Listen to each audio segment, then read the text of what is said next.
उद्योगपती संजय घोडावत यांचा 53वा वाढदिवस आज कोल्हापूर सांगली रस्त्यावरील संजय घोडावत इन्स्टिट्यूटमध्ये उत्साहात साजरा झाला। या कार्यक्रमास प्रमुख पाहुणे म्हणून ज्येष्ठ अभिनेते जॅकी श्रॉफ यांचा मुलगा अभिनेता टायगर उपस्थित राहणार असल्याने विद्यार्थ्यांनी मोठी गर्दी केली होती। टायगरचे इन्स्टिट्यूट परिसरात आगमन होताच विद्यार्थ्यांमध्ये अभूतपूर्व उत्साह संचारला। इन्स्टिट्यूट व विद्यार्थ्यांतर्फे टायगरचे जल्लोषी स्वागत करण्यात आले।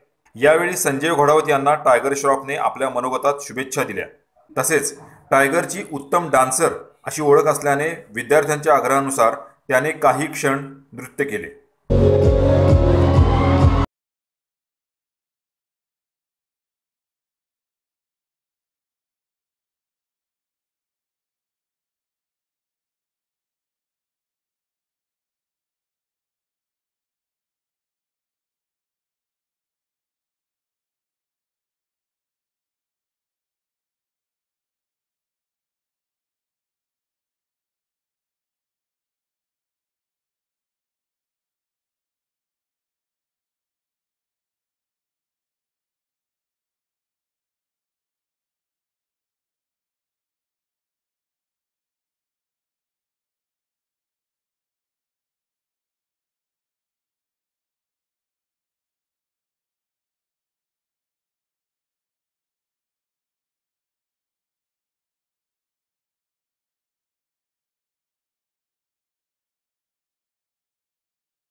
यावेळी विद्यार्थ्यांनी एकच जल्लोष केला। कॅमेरामन रोहित सूर्यवंशीसह शेखर पाटील, कोल्हापूर।